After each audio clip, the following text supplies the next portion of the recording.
गुजरात के बड़ोदरा से जो एक ऐसी घटना सामने आई जिसने एकदम से लोगों को डरा करके रख दिया। हैवानियत और इंसानियत की परिभाषा ही चेंज करके रख दी। ऐसी घटना सामने आई है। इस घटना में एक लड़की को उसी के बॉयफ्रेंड के सामने 3 हैवान मिलकर जो हैवानियत दिखाते हैं, जिससे वो लड़का माथा पटक पटक कर वहीं रोड पे रोने लगता कि छोड़ दो, ऐसा मत करो। लेकिन वो तीनों हैवान उस लड़के को नहीं सुनते और वो बोलने पर उस लड़के को इतना धुनाई कर देते कि उस लड़के की हालत बहुत ज़्यादा गंभीर हो जाती है। और उस लड़की के साथ जो हुआ वो पुलिस वाले भी देखे सुने तो एकदम से दंग रह गए। आखिरकार उस लड़का और लड़की के साथ क्या हुआ था उस रात, जिस रात के बाद बड़ोदरा की पुलिस और गुजरात में एकदम से डर का माहौल सामने आया है। आखिर क्या हुआ था उन दोनों के साथ, जानेंगे हम इस वीडियो में। तो सबसे पहले हेलो, मैं ऋषभ शर्मा, आप सभी का स्वागत है मेरे इस क्राइम वीडियो पर। अगर जो आप मेरे इस चैनल पर नए हैं तो जल्दी से एक लाइक और सब्सक्राइब करना नहीं भूलिएगा। तो चलिए आज की जो पूरी घटना हम बताने जा रहे हैं, जो सच्ची घटना हम बताने जा रहे हैं वो गुजरात की है। गुजरात के बड़ोदरा के रहने वाले लड़का लड़की दोनों एक ही क्लास में पढ़ा करते थे। एक ही क्लास, दोनों 12th की तैयारी कर रहे थे और दोनों एक ही क्लास में पढ़ते पढ़ते दोनों के आपस में दोस्ती हो जाती है और दोस्ती कब प्यार में बदल जाता है पता नहीं चलता है। दोनों 4 अक्टूबर की रात को गरबा उत्सव होता वो देखने के लिए अपने पेरेंट्स से परमिशन लेते हैं कि जो हम जा रहे हैं गरबा उत्सव देखने के लिए, बस 1-2 घंटा में हम वापस घर लौट आएंगे। वो दोनों इतना कहकर अपने अपने घर से निकलते हैं और वो दोनों आपस में मिलते हैं और दोनों बातचीत करते हुए वैसे सुनसान जगह पर चल जाते हैं जहाँ लोग दिन में भी जाने से डरते हैं। दिन में गिनी चुनी एकाध लोग उस इलाके में जाते हैं, उस सुनसान जगह पर जाते हैं, लेकिन ये दोनों को पता नहीं चला और रात में दोनों आपस में बातचीत करते हुए उस सुनसान इलाके में जाते हैं और अच्छी दूर जाने के बाद रोड के किनारे पर जाकर बैठ जाते हैं। उन दोनों को ये नहीं पता था कि जो इसके बाद उनके साथ जो होने वाला है वो ज़िंदगी का एक धब्बा ज़िंदगी भर याद रहने वाला है। वो दोनों वहाँ पे बैठकर आपस में बात करने लगते हैं, लेकिन वही 1-1.5 किलोमीटर दूर 5 बदमाश मिलकर दारू की पार्टी कर रहे थे। उस 5 बदमाश का नाम बता दे तो एक का नाम मुन्ना, दूसरे का नाम मुमताज़, तीसरे का नाम शाहरुख, ये तीनों मेन बदमाश थे। और वहीं चौथे का नाम अजमल और 5वें का नाम सैफ अली था। ये 5 बदमाश मिलकर वहीं पे पार्टी कर रहे थे। पार्टी करने के बाद वो तीनों बदमाश कहते हैं कि चलो अब हो गया बहुत ज़्यादा। वहीं से 5 बदमाश 2 बाइक पर बैठकर वहीं से निकलते हैं। एक बाइक पर बैठे हुए थे मुन्ना, मुमताज़ और सैफ, और दूसरे पर शाहरुख और अजमल। ये दोनों बदमाश ये सारे बदमाश 2 बाइक पर बैठे हुए थे। वहीं से आते हैं और देखते हैं कि रोड के किनारे 2 लड़का और लड़की बैठे हुए हैं। आकर वहाँ पे ये बाइक रोकते हैं। बाइक रोककर ये सब पूछते हैं कि तुम लोग इस रात को यहाँ पे क्या कर रहे हो, जो अपने अपने घर चले जाओ, रात अच्छी खासी हो गई है। इतना कहकर वो सारे बदमाश वहाँ से निकल पड़ते हैं, लेकिन कुछ दूर जाने के बाद उन सारे बदमाश के मन में पता नहीं क्या चलता है, वो फिर से बाइक टर्न करके यानी बाइक घुमाकर वो 5 बदमाश आते हैं। 5 बदमाश आने के बाद फिर से इनके साथ गाली गलौज और कुछ अभद्र शब्द का प्रयोग करते हैं, जिससे लड़के को गुस्सा आ जाती है। लेकिन वहीं 2 बदमाश अजमल और सैफ बोलते हैं कि जो रहने दो, क्या ये सब आपस में मिलकर जो भी करने दो, हम लोग को क्या। वो इतना कहकर वो दोनों बदमाश एक बाइक पर बैठकर वहाँ से चले जाते हैं। लेकिन 3 बदमाश मुन्ना, मुमताज़ और शाहरुख, ये तीनों बदमाश वहीं पे रुक जाते हैं और उस दोनों को उन दोनों से छेड़खानी करने लगते हैं, गलत गलत शब्द का प्रयोग करने लगते हैं। जब लड़के को रहा नहीं जाता वो भी जवाबी में गंदे गंदे बात वो ही बोलने लगता है। लेकिन ये तीनों बदमाश शराब के नशे में थे। वो उस लड़के को वही बांध देते हैं और एक लड़का है जो उस लड़के को पकड़ के रखता है और 2 बदमाश उस लड़की के साथ गैंग रेप वाली वारदात करते हैं।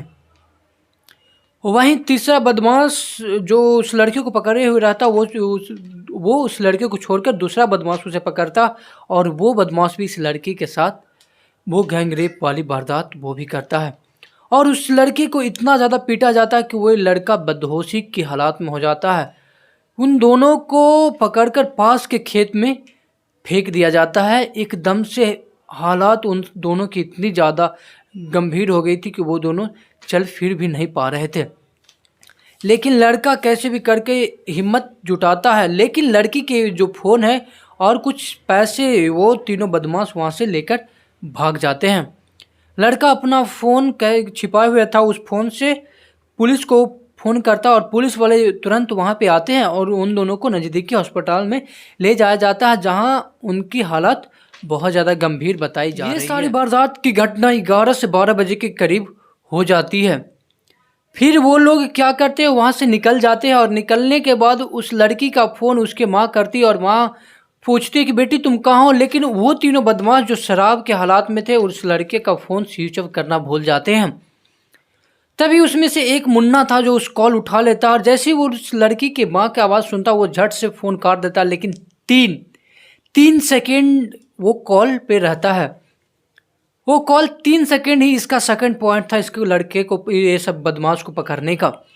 वो करीब 1 बजे करीब एक पान की दुकान पर जाता है और वहाँ चाय और पान खाता है, जहाँ सीसीटीवी कैमरा लगा हुआ था। उस सीसीटीवी कैमरा में वो तीनों बदमाश तो आ जाते हैं, जहाँ दूसरा पॉइंट था इस तीनों बदमाश के पकड़ने का। फिर पुलिस केस होती है और पुलिस इस केस को अपने 65 लोगों की टीम बनाता है, जिसमें से एक एसपी और 2 इंस्पेक्टर के साथ साथ 8 दरोगा और 55 पुलिसकर्मी थे। वे इस केस को एकदम से सुलझाने में लग जाते हैं और 1100 सीसीटीवी फुटेज खंगालते हैं। 45 किलोमीटर के करीब 1100 सीसीटीवी फुटेज खंगालते हैं और 70 से 75 हज़ार फुटेज देखते हैं और लोकेशन ट्रैक करते हैं। लेकिन पुलिस के हाथ कुछ नहीं लग रहा था। उसके बाद पुलिस वाले कुछ अलग नियम तैयार करते हैं और 5 से 6 टावर की लोकेशन ट्रैक करते हैं। तो उन्हें पता चलता है कि मुन्ना का मोबाइल उसी लोकेशन पर था जिस लोकेशन पर उस लड़की का आखिरी कॉल गया हुआ था। उसके बाद पुलिस अपनी मेहनत करके उस मुन्ना के एग्जैक्ट लोकेशन ट्रैक करती है कि अभी मुन्ना कहाँ है।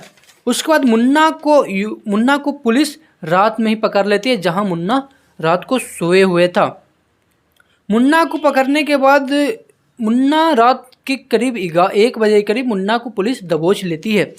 मुन्ना को पकड़ने के बाद वो उगलता है अपने 2 और दोस्त जो इस क्राइम में शामिल थे। उसने मुमताज़ को और शाहरुख का नाम बताता है। मुन्ना जो यूपी के गोंडा जिला के महुआ पाकर गांव के रहने वाला था, वो 10 साल पहले बड़ोदरा आया था। अपनी गर्भवती पत्नी के साथ बड़ोदरा के तांज लजा में रहता था। वहीं बात करें मुमताज़ की, तो मुमताज़ भी यूपी का रहने वाला था। यूपी के रामबाग के बड़ा गांव का रहने वाला था। वो 7वीं क्लास तक ही पढ़ा था। 14 साल पहले वो अपनी पत्नी के साथ बड़ोदरा आया था एक रोजगार ढूंढने के लिए और उसके 3 बच्चे थे। वहीं शाहरुख की बात करें तो शाहरुख भी यूपी के अकबरपुर के जिला के लोहरपुर ताजन का रहने वाला था। वो अपनी पत्नी और 2 बच्चे के साथ ये जो कहे तांजलजा में बड़ोदरा में रहता था।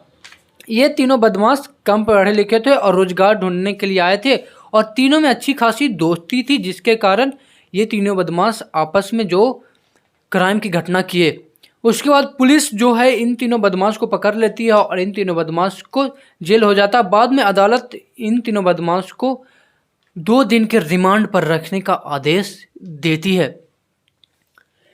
तो दोस्त इन सबको ये नहीं लगा कि नवरात्रि का टाइम आया हुआ है। नवरात्रि के दूसरे दिन ही उस लड़का और लड़की के साथ जो हुआ वो जिंदगी भर याद रहने वाली घटना है। लोग भी नवरात्रि क्या बस कुछ नहीं समझते हैं। जब मन आया इन तीनों बदमाश ने जो शराब के नशे में जो किया, एकदम से हैवानियत वाली बात है। तो दोस्त मेरा यह क्राइम वीडियो सुनाने का यह मतलब नहीं है कि किसी को परेशान करना या फिर किसी के आत्मीयता को ठेस पहुंचाना। मेरा यह ऐसा कोई मतलब नहीं है। मेरा बस यह मतलब है कि आप लोग सतर्क रहें और सुरक्षित रहें और हो सके तो किसी निसहाय की मदद करते रहें। तो ठीक है दोस्त, आज के क्राइम वीडियो में बस इतना ही। फिर मिलते हैं ऐसे ही क्राइम वीडियो के साथ नेक्स्ट और अगले वीडियो में। तब तक के लिए अच्छे से रहिएगा। जय हिंद।